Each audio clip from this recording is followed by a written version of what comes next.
Deputy CM Pawan Kalyan గారి రాజోలు పర్యటనలో అయితే గుర్తు తెలియని వ్యక్తి అయితే అలచల్ చేసినట. పవన్ కళ్యాణ్ గారి ప్రాణాలకు ముప్పుందా? అసలు పవన్ కళ్యాణ్ గారి పర్యటనలో సరైన భద్రతా ఏర్పాట్లు చేయలేకపోతున్నారా? భద్రత వైఫల్యం ఏమైనా జరుగుతుందా? పవన్ కళ్యాణ్ గారి ప్రాణాలంటే లెక్కలేదా? అసలు పవన్ కళ్యాణ్ గారికి పొంచి ఉన్న ప్రమాదం ఎలాంటిది?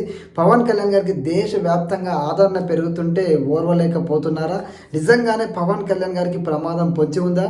ప్రమాదం ఎందుకు పొంచి ఉంది? అసలు ఎందుకు పవన్ కళ్యాణ్ గారి పర్యటనల ఈ విధంగా జరుగుతున్నాయి, గుర్తు తెలియని వ్యక్తులు అలచలు చేస్తారు అనేది పవన్ కళ్యాణ్ గారు డిప్యూటీ సీఎం అయిన తర్వాత మొదటి పర్యటన నుంచి నేటి దాకా అసలు ఏం జరిగింది, పవన్ కళ్యాణ్ గారి భద్రత ఎలా ఉంటుంది, అసలు పవన్ కళ్యాణ్ గారి పర్యటనలో ఈ గుర్తు తెలియని వ్యక్తులు ఏ విధంగా చొరబడుతున్నారు అనే విషయాన్ని మనం మాట్లాడుకుందాము. చలో టాపిక్లోకి వెళ్ళబోయే ముందు దయచేసి ఒక లైక్ ఇవ్వడం మర్చిపోకండి. వీడియో పూర్తి అవ్వండి, మీ విలువైన కామెంట్ని అయితే తెలియజేయండి. వీడియో నచ్చితే సబ్స్క్రైబ్ చేసుకోండి.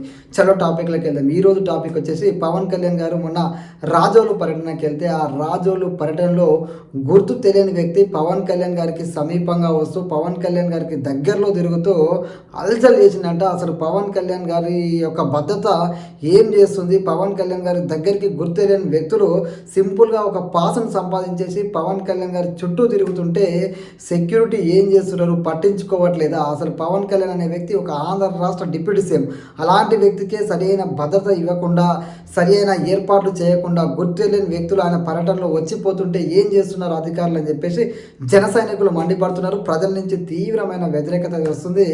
పవన్ కళ్యాణ్ గారికి ఇప్పుడే కాదు, గతం నుంచి కూడా ఈ విధమైన పొరపాట్లు జరుగుతున్నాయి. మన అందరికీ తెలుసు, గతంలో పవన్ కళ్యాణ్ గారి పార్వతీపురం అనే మన్యం ప్రాంతానికి పర్యటనకు వెళ్ళినప్పుడు ఒక పోలీస్ అధికారి వేషంలో ఒక వ్యక్తి ఏ విధంగా అలచల్ చేసినా మన అందరికీ తెలుసు.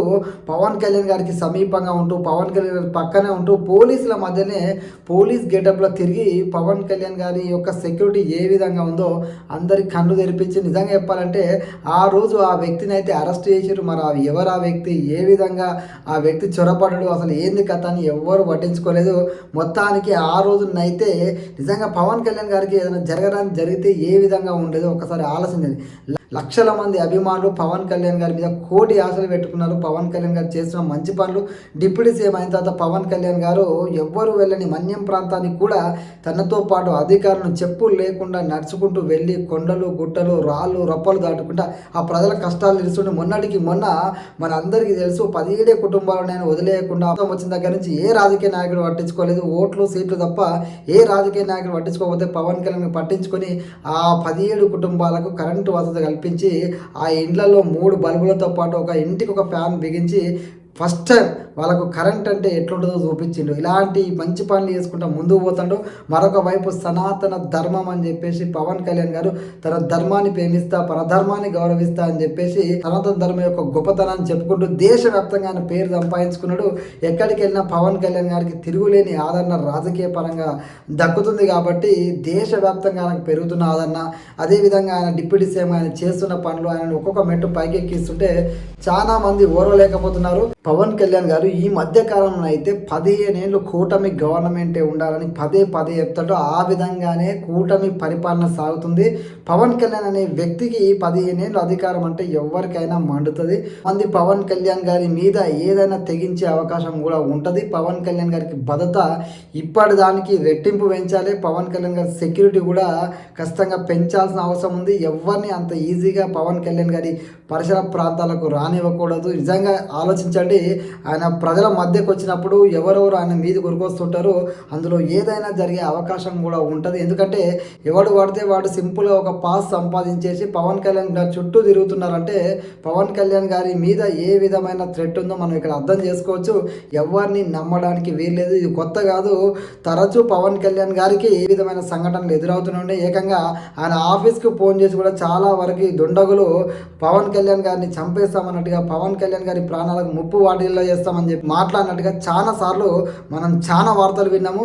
సో ఇవన్నీ జరుగుతున్నా కూడా పవన్ కళ్యాణ్ గారికి మళ్ళీ అదే రిపీట్ అవుతుందంటే ఖచ్చితంగా ప్రతి ఒక్కరు అలర్ట్గా ఉండాలి. జన సైనికులు ముఖ్యంగా ప్రతి ఒక్కరి మీద ఒక కన్నేసి ఉంచండి. లక్షల మంది జన సైనికులు వస్తారు పవన్ కళ్యాణ్ గారు వచ్చినప్పుడు, కానీ అందులో ఈ ఫేక్ గాళ్ళు అక్కడక్కడ ఉంటారు. పవన్ కళ్యాణ్ గారికి జరగరాంది ఏదైనా జరిగితే పవన్ కళ్యాణ్ గారి అభిమానులు కన్నెర చేస్తే మాడి మసైపోతారు. అది మాత్రం వాస్తవం. గుర్తుపెట్టుకోవాలి. కానీ పవన్ కళ్యాణ్ గారికి రోజు రోజుకు పెరుగుతున్న ఆదరణ, అదేవిధంగా ప్రభుత్వాన్ని పటిష్టంగా ఉంచుతాం 15 ఏళ్ల పాటు అని చెప్తున్న విధానం, ఆయన చేస్తున్న పనులు ఖచ్చితంగా ఆయనకు మంచి పేరు ప్రజల్లో వస్తుంది. కాబట్టి ఆయన మీద ఇలాంటి చర్యలు, పిరికి పంద చర్యలు అనేవి జరుగుతున్నాయి.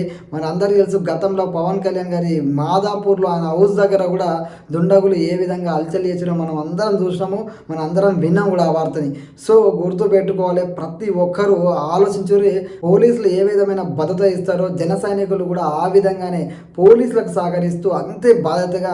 తక్కువ అంచనా వేయలేము, పవన్ కళ్యాణ్ గారికి పెరుగుతున్న ఆదరణ అట్లా ఉంది. కాబట్టి పవన్ కళ్యాణ్ గారి మీద ఏదో చేయాలనే ప్రయత్నం చేస్తారు. ఆ ప్రయత్నంలో వాళ్ళు ఎప్పటికీ సక్సెస్ అవ్వలేరు. పవన్ కళ్యాణ్ గారి పర్యటనలో ఇలాంటివి ఫ్యూచర్లో జరగకుండా పోలీస్ శాఖ వాళ్ళు, ఆంధ్రప్రదేశ్ పోలీస్ శాఖ వాళ్ళైతే దృష్టి పెట్టాలి. పవన్ కళ్యాణ్ గారి పర్యటనలో ఇలాంటి మిస్టేక్స్ తరచూ జరుగుతున్నాయి, వీటి మీద దృష్టి పెట్టాలని, ఇలాంటి ఫ్యూచర్లో జరగకూడదని చెప్పేసి ప్రతి ఒక్కరూ జన సైనికులు అయితే కోరుకుంటున్నారు.